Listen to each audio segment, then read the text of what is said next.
Good morning. कल अक्षांश के बारे में पढ़ा था, आज देशांतर के बारे में पढ़ेंगे। देशांतर अंग्रेजी भाषा का हिंदी रूपांतरण है लैटिट्यूड का। ये लैटिट्यूड था, ये लॉन्गिट्यूड है। देशांतर रेखाएं वे होती है जो उत्तर से दक्षिण काल्पनिक रूप में मैप के ऊपर खींची जाती है। काल्पनिक रूप से मैप के ऊपर इस प्रकार से उत्तर से दक्षिण में खींची जाती है। इन सभी को लॉन्गिट्यूड कहा जाता है। इस प्रकार से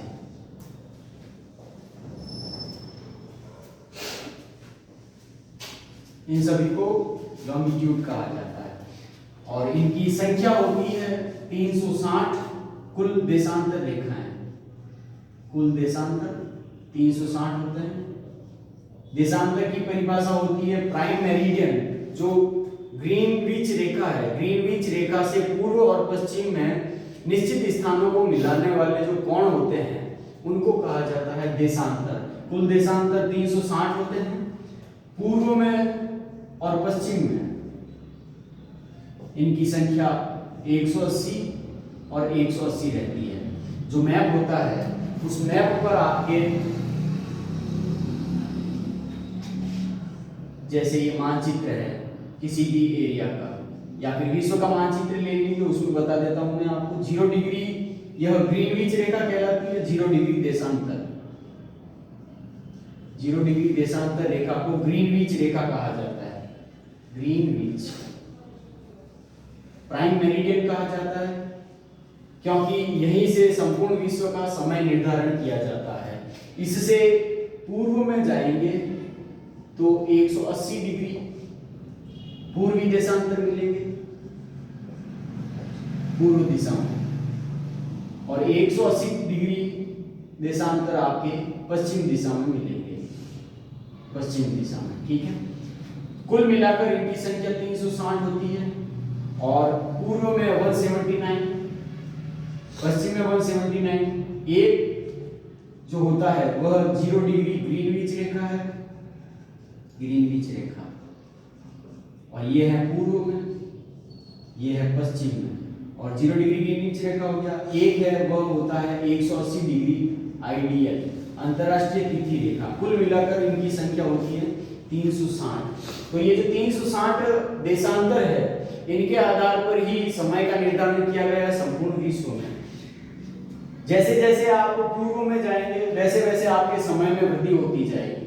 समय में वृद्धि जो ग्रीनविच रेखा पर समय होगा, जो 0 डिग्री देशांतर के ऊपर जो समय होगा, उससे अगर आप पूर्व दिशा की तरफ जाएंगे तो वहां आपको समय में वृद्धि मिलेगी, और जैसे ही पश्चिम दिशा में आएंगे वैसे वैसे समय में कमी होती जाएगी। जैसे यहाँ पर 12 बज रहे हैं, ग्रीनविच रेखा पर 12 बज रहे हैं, तो जैसे ही आप पूर्व की तरफ गति करेंगे या फिर पूर्व दिशा में यात्रा करेंगे तो वहां पर आपको समय में वृद्धि मिलेगी। जैसे यहाँ पर 12:04 होंगे, 1 डिग्री देशांतर पर 1 डिग्री देशांतर रेखा होगी, वहां आपको 12:04 का समय अंतराल मिलेगा, क्योंकि 2 देशांतर रेखाएं होती है उनके बीच में 4 मिनट का अंतर होता है। जैसे ये मान लो 1 डिग्री देशांतर है, ये 2 डिग्री है, फिर आगे 3 डिग्री हो गया, तो इस प्रकार से हर एक देशांतर के बीच में 4 मिनट का अंतर होता है। तो जैसे जैसे आप पूर्व की तरफ में जाएंगे समय में वृद्धि होती जाएगी, और जैसे ही आप पश्चिम दिशा की तरफ गति करेंगे तो वहां आपको समय में कमी मिलेगी। ऐसे ही कम होता जाएगा 4-4 मिनट के अंतर से। तो कुल मिलाकर ग्रीनविच रेखा है, वहीं से आपके समय का निर्धारण किया गया है। इससे पूर्व में 179 देशांतर है और 179 ही आपके पश्चिम दिशा में है। एक देशांतर है वो ग्रीनविच रेखा जो 0 डिग्री देशांतर के नाम से भी जाना जाता है, प्राइम मेरिडियन कहा जाता है, और याम्योत्तर एक और नाम होता है इसका, याम्योत्तर। याम्योत्तर, ठीक है। इस प्रकार से 360 होते हैं देशांतर रेखाओं की संख्या। भारत का जो मानक समय देशांतर है वह 85 डिग्री पूर्वी देशांतर है, जिससे भारत का समय निर्धारण किया गया है। पूर्वी देशांतर जो इलाहाबाद से होकर गुजरती है, इलाहाबाद यूपी, उत्तर प्रदेश के इलाहाबाद से होकर गुजरती है, उसी को भारत का मानक समय देशांतर माना गया है। इसी प्रकार जैसे जैसे आप देशांतरों में वृद्धि करते जाएंगे, ये सॉरी 0 डिग्री देशांतर से पूर्व में जैसे जैसे बढ़ते जाएंगे वैसे वैसे समय में वृद्धि होती जाएगी और इस तरफ आपके समय में कमी होती जाएगी। अब आते हैं अंतरराष्ट्रीय तिथि रेखा पर। अंतरराष्ट्रीय तिथि रेखा आइडियल अर्थ आपके इस प्रकार से गोल है। अब इस अर्थ में जो 0 डिग्री ये लॉन्गिट्यूड है, देशांतर रेखा जो 0 डिग्री है, इसके विपरीत दिशा में आपके 180 डिग्री अंतरराष्ट्रीय तिथि रेखा होगी, जिससे दिनांक का निर्धारण होता है या फिर तिथि का निर्धारण होता है, इसीलिए इसको आइडियल कहा जाता है। अब इस आइडियल को 3 जगह पर मोड़ दिया गया है। ये जो अंतरराष्ट्रीय तिथि रेखा है यह सीधी न होकर इस प्रकार से कुछ मोड़ लिए हुए हैं, इस प्रकार से इस रेखा के जस्ट विपरीत दिशा में आपको यह देखने के लिए मिलेगा। ग्लोब के ऊपर आप इसको देख सकते हैं। अब ये जो मोड़ दिए गए हैं, इन मोड़ को देने का एक निश्चित उद्देश्य है कि ये जो भाग आ रहे हैं, जैसे यहाँ पर कोई द्वीप हो गया, यहाँ पर कोई द्वीप हो गया, तो इनको एक गोलार्ध में रखने के लिए ये मोड़ दिए गए हैं। जैसे इन द्वीपों को पूर्व दिशा में रखने के लिए और इनको पश्चिम दिशा में रखने के लिए ये मोड़ दिए गए हैं। अब ये मोड़ 3 जगह पर दिए गए हैं। पहला आता है अलास्का के जस्ट नीचे, जो अमेरिका, उत्तरी अमेरिका है, उसमें अलास्का वाला जो भाग है कनाडा के ऊपर, वहां से जस्ट नीचे आएंगे तो वहां आपको एल्यूशन द्वीप मिलेगा, एल्यूशन, वहां पर इसको मोड़ दिया गया है। उसके बाद में आपके बेरिंग जल संधि,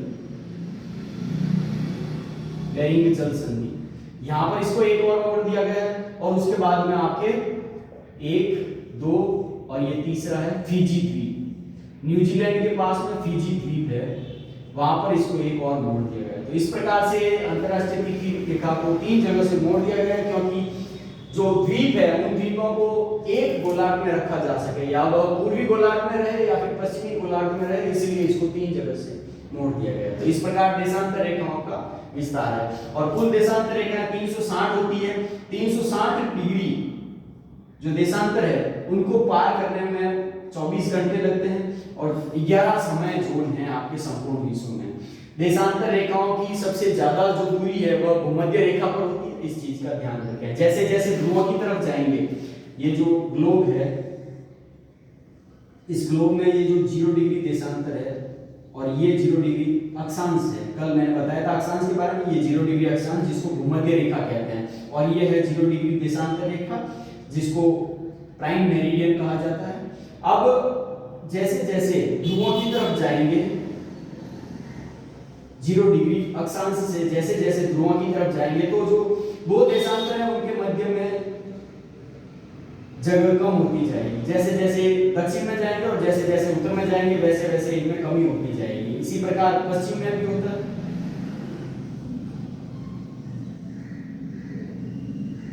और यहाँ पर भूमध्य रेखा पर सभी अक्षांशों के मध्य की जो दूरी होती है वह समान होती है, इस चीज का ध्यान रखें। और 2 देशांतर के मध्य 4 डिग्री का अंतराल होता है, 360 देशांतर होते हैं। Thank you.